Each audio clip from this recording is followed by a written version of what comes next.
Kung ikaw yung taong mahilig mag-food trip, ito yung lugar na dapat mong puntahan. Ang Ogbo Street sa Tondo, Manila. Para kang nasa ibang bansa pag nandito ka dahil sa mga food display na makikita mo dito. Nakakaiba. Magkano isang Magkano steak? ganyan isang stick? 100. Isang steak? Oo, 100. 100 pesos guys, isang steak. Ano naman to? 120 po boss, 12 pieces. 12 pieces? 120? Boss, 120 daw. Isang piraso, 120. hindi po, 12 pieces. 12 pieces na. Ah, 2 pesos.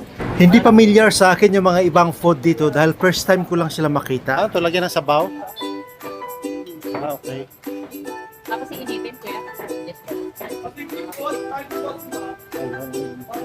85 pesos isang ano. May 50 daw. 50 daw, no? Ano tawag dito, ma'am? Cheesecake. Saka Ah, fish cake. Strawberry tanghulo naman.